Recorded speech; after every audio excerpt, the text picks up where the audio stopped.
Breaking news అనుకున్నదే అయింది. హవాలా ఆహుజా కుటుంబం దేశాన్ని దాటింది. దుబాయ్ మీదుగా విదేశాలకు పరారైంది. యాంటిగ్వా అండ్ బార్బుడా దేశ పౌరసత్వం పొందిన సునీల్ ఆహుజా తన కుమారుడు ఆసిస్ ఆహుజా కుమార్తెతో కలిసి పారిపోయాడు. డబ్బు కోసం ఎంతటికైనా దిగజారే సునీల్ ఆహుజాకు స్వేచ్ఛ ద్వారా తొలి దెబ్బ తగిలింది. బిగ్ టీవీ కథనాల నేపథ్యంలో అతని బండారం మొత్తం అందరికీ తెలిసిపోయింది. ఇదే సమయంలో బాధితులందరూ బయటకు వస్తుండటంతో అష్టదిగ్బంధనం అవుతుందని గ్రహించి దీనికి తోడుగా హైదరాబాద్ నుంచి హవాలా రూపంలో నగదును అమెరికాకు వయా దుబాయ్గా యుఎస్డిటి కరెన్సీగా మార్చి ఇలాంటి దందాలను పెంచి పోషించడంతో తప్పించుకునే వీలు లేక దేశం దాటి విదేశాలకు చెక్కేశాడు.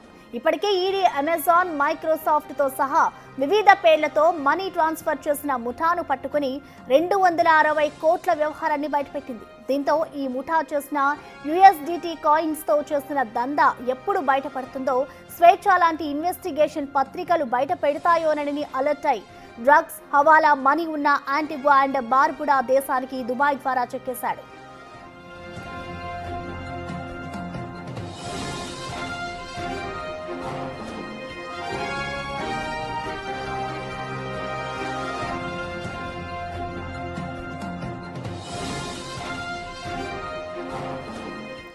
దీనిపై పూర్తి డీటెయిల్స్ ని మా ప్రతినిధి సాగర్ లైవ్ ద్వారా అందిస్తారు. Sagar, over to you.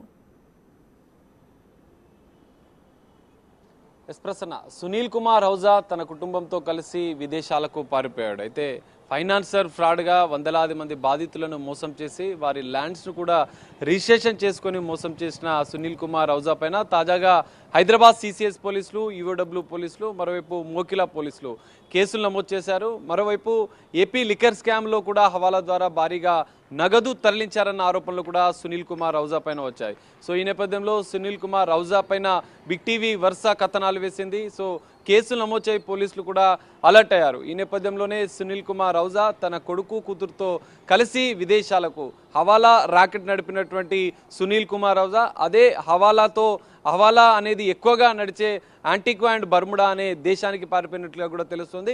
గతంలో కూడా ఈడీ, ఐటీ రైడ్స్ అవుతాయన్న సమాచారం వచ్చిన సునీల్ కుమార్ ఆహుజా దుబాయ్ పారిపోయాడు. సో ఈసారి మాత్రం యాంటిగ్వా అనే బర్ముడాకు పారిపోయాడు. దుబాయ్ నుంచి కూడా అమెరికాకు వేలాది కోట్ల రూపాయల హవాలా ద్వారా డబ్బును తరలించిన ఆరోపణలు కూడా సునీల్ కుమార్ ఆహుజా పైన ఉన్నాయి. తాజాగా భారతీ బిల్డర్స్ సంబంధించినటువంటి కస్టమర్స్ 700 మంది బాధితులు సిసిఎస్ పోలీసులను ఆశ్రయించారు.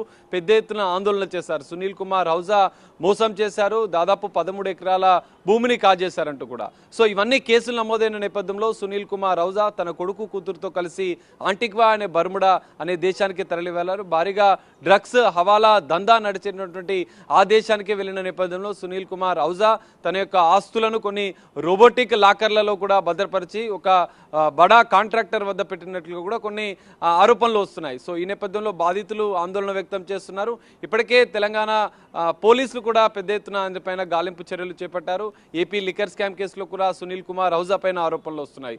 సో యుఎస్ డాలర్ల ద్వారా, మరికొన్ని బిట్ కాయిన్స్ ద్వారా, ఇతర కాయిన్స్ ద్వారా కూడా హవాలా దందా నడిపినటువంటి సునీల్ కుమార్ ఆహుజా దుబాయ్ నుంచి అమెరికాకు పెద్ద ఎత్తున హవాలా ద్వారా కోట్లాది రూపాయలను తరలించినట్లుగా కూడా సునీల్ కుమార్ ఆహుజా పైన ఆరోపణలు ఉన్నాయి. ఎందుకంటే ఇంట్రెస్ట్కు ఫైనాన్స్ ఇచ్చినటువంటి డబ్బులను వైట్గా ఇస్తూ కొన్ని హవాలా ద్వారా బ్లాక్ మనీని తీసుకొని దాన్ని తరలించినట్టుగా కూడా సునీల్ కుమార్ ఆహుజా పైన ఆరోపణలు ఉన్న నేపథ్యంలో పోలీసులు పూర్తిస్థాయిగా దర్యాప్తు మొదలుపెట్టారు. అతని కోసం గాలింపు చర్యలు చెప్పారు. కొంతమంది బడా కాంట్రాక్టర్లు, కొంతమంది నేతలు, కొంతమంది ఇటు పోలీస్ సంబంధించినటువంటి అధికారులు కూడా సునీల్ కుమార్ ఆహుజాకు సపోర్ట్ చేసినట్లు కూడా కొన్ని ఆరోపణలు వస్తున్నాయి. మరి ఇప్పటికైనా ప్రభుత్వం ఏదైతే ఆయన ఆస్తులు ఎవరి వద్ద బడా కాంట్రాక్టర్ వద్ద ఉన్నట్లుగా కూడా ఆరోపణలు వస్తున్న నేపథ్యంలో సునీల్ కుమార్ ఆహుజా ఆస్తులను సీజ్ చేసి బాధితులకు న్యాయం చేయాలంటూ కూడా ఇటు బాధితులు కోరుతున్న పరిస్థితి కనిపిస్తుంది.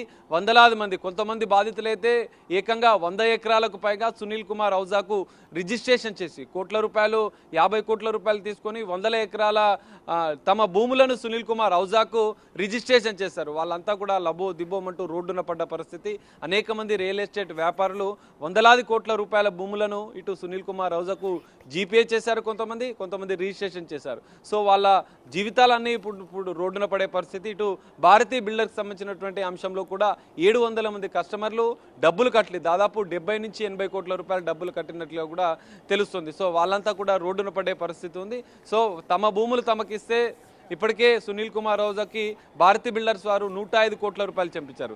దీనిపై ఈడీ కూడా ఫోకస్ పెట్టింది. ఇటు భారతీ బిల్డర్స్ సంబంధించినటువంటి వారిపైన కూడా సోదాలు చేసింది. కానీ ఈ డబ్బంతా సునీల్ కుమార్ రౌజా వద్దకు వెళ్ళినట్లుగా కూడా గుర్తించింది. భారతీ బిల్డర్స్ కస్టమర్ల నుంచి, బాధితుల నుంచి వసూలు చేసిన డబ్బంతా కూడా సునీల్ కుమార్ రౌజాకి వెళ్ళినట్లుగా కూడా గుర్తించింది. సో ఇటు ఐటీ ద్వారా, ఈడీ ద్వారా, తెలంగాణ పోలీసుల ద్వారా, ఇటు ఏపీ లిక్కర్ స్కామ్ కేసులో సిట్ కూడా ఇటు దర్యాప్తులో భాగంగా సునీల్ కుమార్ రౌజా హవాలా ద్వారా రాజ్ కసిరెడ్డి, ఈ కేసులో A1గా ఉన్నటువంటి, ఏపీ లిక్కర్ స్కామ్ కేసులో A1గా ఉన్నటువంటి రాజ్ కసిరెడ్డితో సత్సంబంధాలు ఉండడం, కోట్లాది రూపాయలు విదేశాలకు తరలించాలన్న ఆరోపణలు సునీల్ కుమార్ రౌజా అనడం, మొత్తం దిగ్బంధం అనేది సునీల్ కుమార్ రౌజాకు జరిగింది. బిగ్ టీవీ వరుస కథనాలు, బిగ్ టీవీని బాధితులు ఆశ్రయించడం, వరుస కథనాలు వేయడంతో పోలీస్ శాఖ కూడా అప్రమత్తమైన పరిస్థితి. సో ఈ నేపథ్యంలోనే సునీల్ కుమార్ రౌజా విదేశాలకు పారిపోయాడు, కేసులకు భయపడి. ఈడీ, ఐటీ, పోలీస్ కేసులు, ఇటు ఏపీ లిక్కర్ స్కామ్ కేసులు.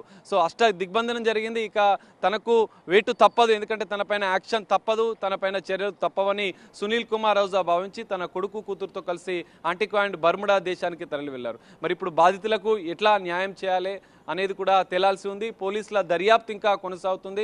ఆయన విదేశాలకు పారిపోయిన నేపథ్యంలో తదుపరి చర్యలకు పోలీసులు సిద్ధమైనట్లుగా కూడా తెలుస్తుంది. ప్రభుత్వం ఈ బాధితులందరికీ న్యాయం చేయాలి, పోలీసులు ప్రత్యేక చర్యలు తీసుకొని ఆయన ఆస్తులను సీజ్ చేసి బాధితులకు న్యాయం చేయాల్సిన అవసరం ఉందని చెప్పి కూడా ఇటు బాధితులు కోరుతున్న పరిస్థితి కనిపిస్తుంది. మరి సునీల్ కుమార్ రౌజా పైన పోలీసులు నెక్స్ట్ ఎలాంటి యాక్షన్ ప్లాన్ రూపొందిస్తారు, ఎలాంటి చర్యలు తీసుకుంటున్నారు, బాధితులకు ఎలా న్యాయం చేస్తారనేది మాత్రం వేచి చూడాల్సిన పరిస్థితి కనిపిస్తుంది. Prasanna. Right, thank you Sagar.